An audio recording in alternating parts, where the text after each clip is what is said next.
The following is an exclusive presentation of the NCCU Sports Network.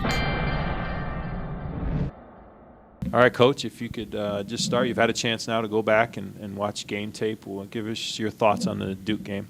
Unfortunately, we came out on the side that we did not want to come out on, but we did learn a lot from our team from the match. I thought special teams-wise, we did some good things as far as Brandon McLaurin kicking some field goals. I thought defensively, second half, we played a lot better. I think offensively, we're on the right track, but we just got to do a better job of executing some plays and coming through with the catch or block when we get that opportunity.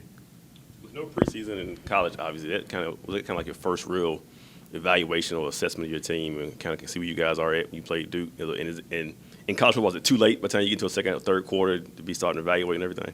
It is to some perspective. We did learn a lot, and that's what I like about games like that. We get to actually see exactly where we're at as a program, some of the logistical things that we need to work out as far as sideline mechanics and as far as some things that may have gone overlooked that kind of come to light in a situation like a game of that caliber. So, that's the good thing about those type of games is they don't count for as a MEAC competition, but we do get a chance to have a game-type situation and learn a lot about our team. Is there a difference between Duke speed and Western Michigan speed? I know you talk about speed of the game for playing these two teams. Is it about the same with these two opponents? It is.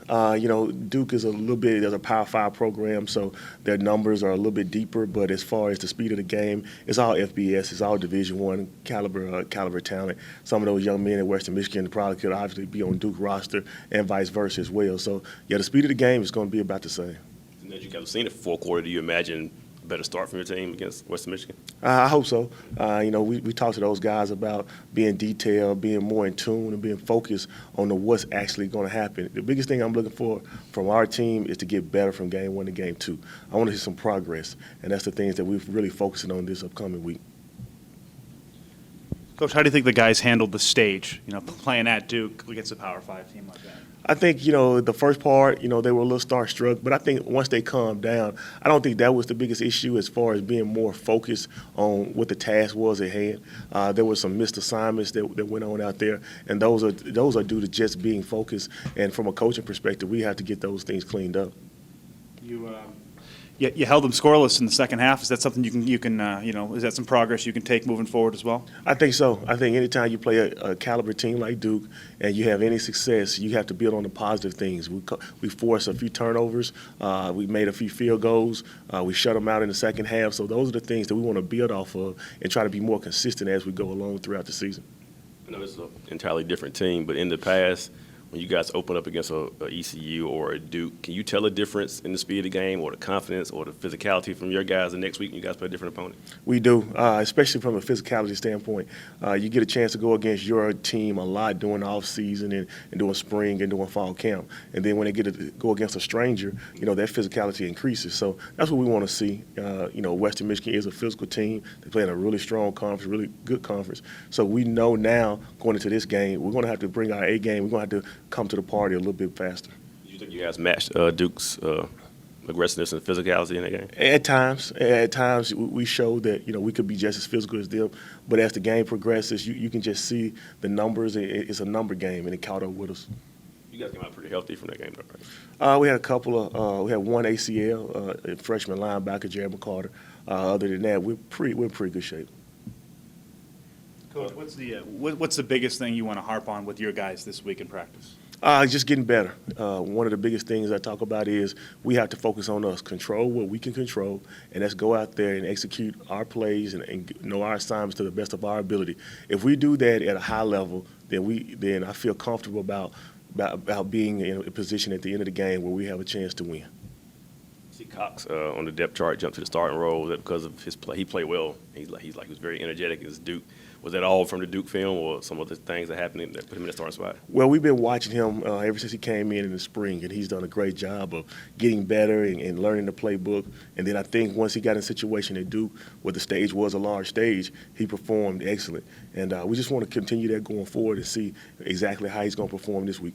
Do you have a lot of guys or some other guys who come to mind who once they got on stage and he's like, wow, they really rose to the occasion once the lights came on?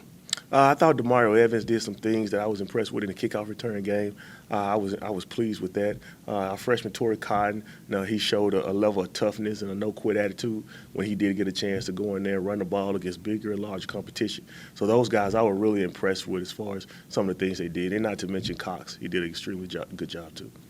Western Michigan is looking at them a little bit offensively. They have like a three-headed monster or the triplets, quarterback, receiver, and running back. Can you kind of talk about that trio a little bit and the problems they present? Just one of the most outstanding groups in college football right now. That quarterback, the running back, and the receiver, they all can light up the scoreboard whenever they get ready. We got our hands full. Obviously we got Mike Jones, and we got some guys like LeGrand Harley. We got some guys that I feel comfortable will settle our defense down. But those guys are very, very talented, and we played talented teams like that before. So I feel comfortable knowing that we know what we're getting into when we go out there. Without giving away too much scheme-wise, with the receiver Davis, wherever he go, will Mike be shadowing him and follow him across the field? I don't know about that. We have to play to our strengths. We got to play, what we do is best. And, our offense or defense is not really revolved around one man. But I will say, we have to keep our eye on Davis because he is a big play threat. Do you have someone on a scout team or in practice who can simulate? Can you simulate in practice what these guys bring to the game on Saturday? We try. More than anything, we want to make sure we simulate their tempo. And that's not just them. That's any team that has any kind of tempo involved in their package. We want to make sure we try to simulate that as much as possible. So we do some things from an offense and defense perspective, carry over to try to simulate that a little bit more. But is there a guy who'll be playing that role, particularly this week in practice? I don't foresee that happening. And then your defensive line, they held their own. They're very physical at the point of attack last week at Duke. How much do you want to lean on those guys again this week to kind of set the tempo on that side of the ball? Oh, they have to. It all starts in the trenches. We tell them all the time. And our offensive line played well last week against Duke as well. But we got to do some things as far as depending on them and leaning on them to make sure, they are the strength of our team, and we need them to play well to have a chance. You guys taking a bus trip to Michigan this weekend. I know in the preseason, a couple times I heard you talk about the chemistry. The team chemistry is where you want it to be. Nothing builds chemistry like being on the bus for 28 hours with each other. You talk about this trip, those guys I know they'll be up there Friday just away from school, just together. It's about the guys just being around each other and just kind of building that bond with a trip like this. We are. We're going up there a couple of days early just to get acclimated. So that in itself is going to build chemistry. And I have seen the chemistry on our team get better. I think from each experience we grow as a unit, and we did grow as a unit. You saw the bond and the chemistry come together the second half against Duke. So I'm looking forward to seeing how we progress as the season goes along. You got anything special planned for the guys once you guys get up in the area? To meet and try to get ready to win a football game. But for trips like this, do they look forward? Do they enjoy being around each other and just kind of bonding and just doing things away from school and just focusing on the game, but they have that downtime too? Yeah, I think so. Playing college football is a privilege. And I think anytime those guys get an opportunity, whether it's a bus or plane or whatever, to get away from the campus and to get around one another and have that team camaraderie, I think they all look forward to it. You look forward to it, just kind of watching them away from the game, relaxing, just away from campus and just being around each other? Oh, yeah. And I love bus trips. They're not a big fan of it all the time, but, I enjoy just getting on the bus and kind of getting away, taking our laptop and just relaxing and, reviewing some more film. Oh, you're a laptop fan. You're not a movie guy on a bus trip like this? All film? Not as much. Not as much. This has been an exclusive presentation of the NCCU Sports Network.